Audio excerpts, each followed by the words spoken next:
Welcome to another fun, fact-filled episode of The Truth of the Times, Episode 5, The Cross in the Sky and Other Shapes. I'm your host, Vinford Sansbury. This series is dedicated to filling the education gap and leaving no viewer behind in regards to the fast-paced, information-packed film, Zeitgeist. In our last episode, we demonstrated that it's extremely unlikely that more people have adored the sun over all objects, and it won't save you from predators. In all seriousness, though, while many of the supporting statements in this film hold their weight, some of the conclusions are questionable at best, and downright wrong at worst. For those of you commenting on YouTube, a quick follow-up: I am discussing part 1 because it comes first. That is why episodes 1 and 2 focus on the introduction. It may not seem overtly important, but all of this adds up to the overall movement. So yes, I have a lot of catching up to do, especially with another film coming out. Exciting. So, let's waste no more time. The tracking of the stars allowed them to recognize and anticipate events which occurred over long periods of time, such as eclipses and full moons. Although the stars do not move individually, At least perceivably, they do appear to rise and set as night progresses. The full moon is pretty easy to predict. It happens about every 30 days. You don't really need the stars. But predicting eclipses requires written records generations apart. If you can somehow predict an eclipse using the almost unobservable movement of the stars, I would like to see the method. In fact, I was hoping Peter Joseph would have some sort of insightful citation. But here's what he cites from In Search of Ancient Astronomies by Dr. Edwin C. Krupp.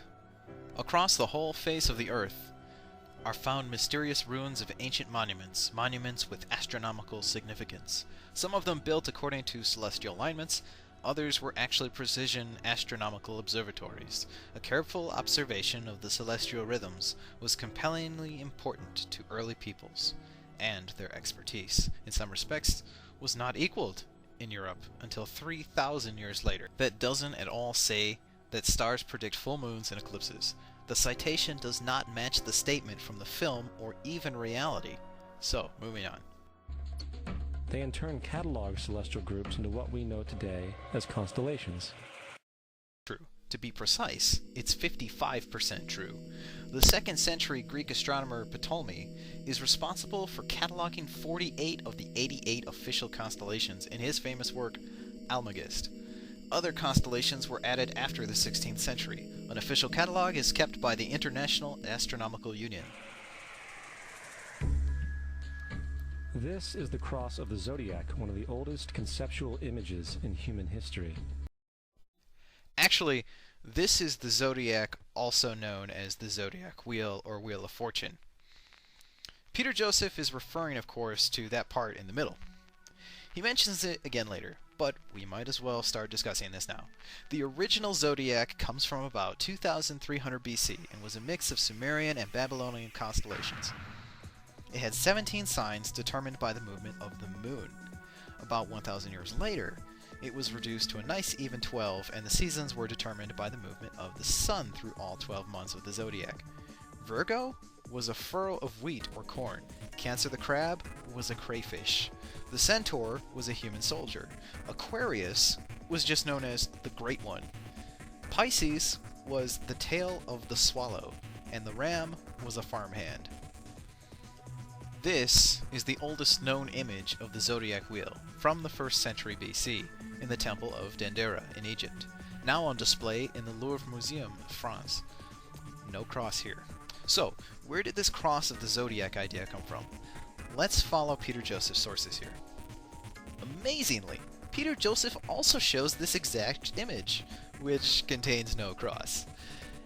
And then this one, from 1825, which has no cross.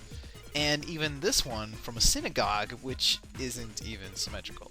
So I did some searching for this term, cross of the zodiac, quotations. The oldest reference to this phrase I could find was in a book called Isis Unveiled Theology by Helena Petrovna Blavatsky, published in 1891.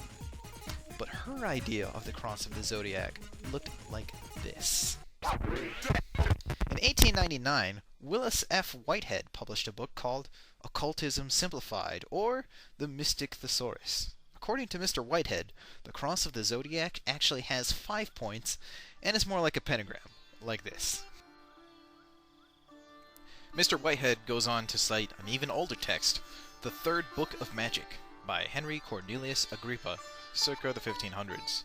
But the term Great Cross only appears in the notes by his editor. Agrippa refers to something called almutes, an ancient Arabian method of determining the nature of spirits by making a table of Hebrew characters and drawing lines through prevailing planetary signs. If you run all the equinoxes across like so, well, you get whatever this is. In Agrippa's second book of occult philosophy, amazingly, we have come full circle to something that looks like Peter Joseph's cross of the zodiac. Except here, it is the magical seal of Jupiter. Applied over the table, well, make of that what you will, I guess. But it does look kind of familiar. Well, that's because it was the symbol of the Zodiac Killer from the 60s and 70s. His tale immortalized in the movie Zodiac. More on this topic later.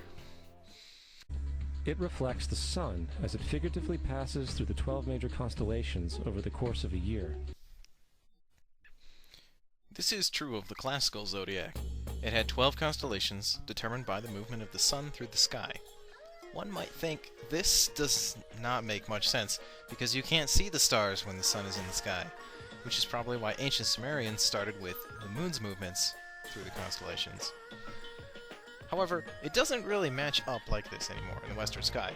In the modern western sky, the equinoxes occur here. That 13th constellation is Ophiuchus, which is one of the original constellations named by Ptolemy.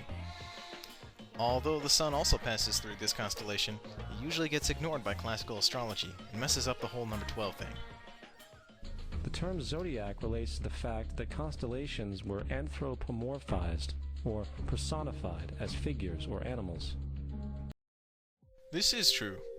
It comes from the Greek zodiakos kuklos, which means the circle of animals. In other words, the early civilizations did not just follow the sun and stars, they personified them with elaborate myths involving their movements and relationships. This is also true. The earliest reference to this is in Homer's Iliad from the 7th century BC. Let's review a bit. So far, the movie Zeitgeist has turned out to be a mix of factual information that tries to support wrong or misleading information. We can, of course, forgive Peter Joseph for failing to cite several images easily found on Google. We're not concerned with copyrights here.